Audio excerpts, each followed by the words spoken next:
ধারণা করা হয় রফিকই পৃথিবীতে ভাষার জন্য প্রথম শহীদ। কিন্তু কে এই রফিক, কেন দিয়েছিলেন প্রাণ? এই নাম কেবল পাঠ্য বইয়ে মুখস্থ করার নাম? কতটা জানানো গেল নতুন প্রজন্মকে? তার গ্রামের তরুণরাই বা কতটা জানে? ভাষাসৈনিক রফিক দেশের ভাষা শহীদ হিসেবে যে 5 জন রাষ্ট্রীয় স্বীকৃতি পেয়েছেন তাদের মধ্যে প্রথম। 1952 সালের 21 ফেব্রুয়ারি পুলিশের গুলিতে ঢাকা বিশ্ববিদ্যালয়ের সালাম, বরকত ও জব্বারের সঙ্গে নিহত হন তিনি। 1926 সালের 30 অক্টোবর মানিকগঞ্জের সিংগাইর উপজেলার নিভৃতপল্লী পাড়ির গ্রাম, যা বর্তমানে রফিকনগর নামে পরিচিত, সেখানে বাবা আব্দুল লতিফ আর মা রাফিজা বেগমের ঘরে জন্ম নেন। স্কুল নিজ গ্রামে আর কলেজ শেষ করেন মানিকগঞ্জে। বাবার প্রিন্টিং ব্যবসা দেখাশোনার জন্য পরবর্তী সময়ে চলে আসেন ঢাকায়। সন্ধ্যাকালীন কোর্সে ভর্তি হন ঢাকার তৎকালীন জগন্নাথ কলেজে। সেখানে হিসাব বিজ্ঞান বিভাগে পড়ার সময় শুরু হয় বাংলাকে রাষ্ট্রভাষা করার দাবিতে আন্দোলন। এই আন্দোলনে সক্রিয় হয়ে ওঠেন রফিক। দিন কয়েক পরেই যে পানুবেবির সঙ্গে রফিকের বিয়ে, 21 ফেব্রুয়ারি কথা ছিল বিয়ের শাড়ি গহনা নিয়ে সন্ধ্যায় বাড়ি ফেরার।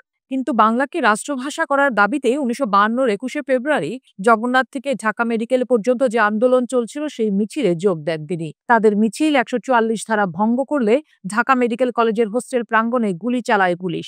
এতে রফিক মাথায় গুলিবিদ্ধ হন, ঘটনাস্থলেই মারা যান তিনি। 21শে ফেব্রুয়ারি আসলেই নানা রাষ্ট্রীয় আয়োজন শুরু হয় চারপাশে।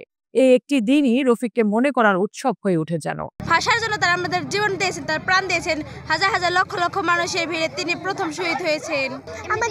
আমাদের স্কুল থেকে নিয়ে আসে এই জায়গায়, এবং আমরা এইভাবেও এই জায়গায় ঘুরতে আসি। কয়েকদিন পর পর যে আসা হয় সেই আশাটা হয় না, যে এই মাসটা আসলে আর কি 3-4 দিনের মতো আসা হয়। এই প্রজন্মের কাছে রফিক যেন স্রেফ একটা উপলক্ষ। কেন এই দিবস, কেন এই দিনটি আমরা পালন করি তার পরিষ্কার ধারণা নেই তাদের কাছে। একইভাবে বাংলা ভাষার প্রতি শ্রদ্ধা কমছে নতুন প্রজন্মের। তার জন্ম কত সালে, সে কোন স্কুলে পড়েছে সেটা আমি জানি না, কিন্তু এখানে এই তার এখানে যে মেলাটা হয়, এই মেলাতে আমি পার্টিসিপেট করতে এসেছি। এই প্রজন্মের কাছে সামাজিক যোগাযোগ মাধ্যমের নানা তথ্যের ভিড়ে হারিয়ে যাচ্ছে আমাদের সূর্য সন্তানেরা। শিক্ষা প্রতিষ্ঠানগুলো কোনো ভূমিকা এখানে রাখতে পারছে না বলে দাবি করছেন অভিভাবকেরা। আমাদের ছেলেমেয়েরাই তো এই সব কিছু মনে করেন জানে না, কারণ তারা এখন মোবাইল, কম্পিউটার, ফেসবুক, ইউটিউব এইসব নিয়ে ব্যস্ত থাকে। তারা এইসব বিষয়ে তারা কোনো আগ্রহই নাই জানার। পাঠাগারটা সারা বছরই খোলা থাকে, কিন্তু কেউ জানতে চায় না শহীদ রফিক কে ছিল, কেমন ছিল।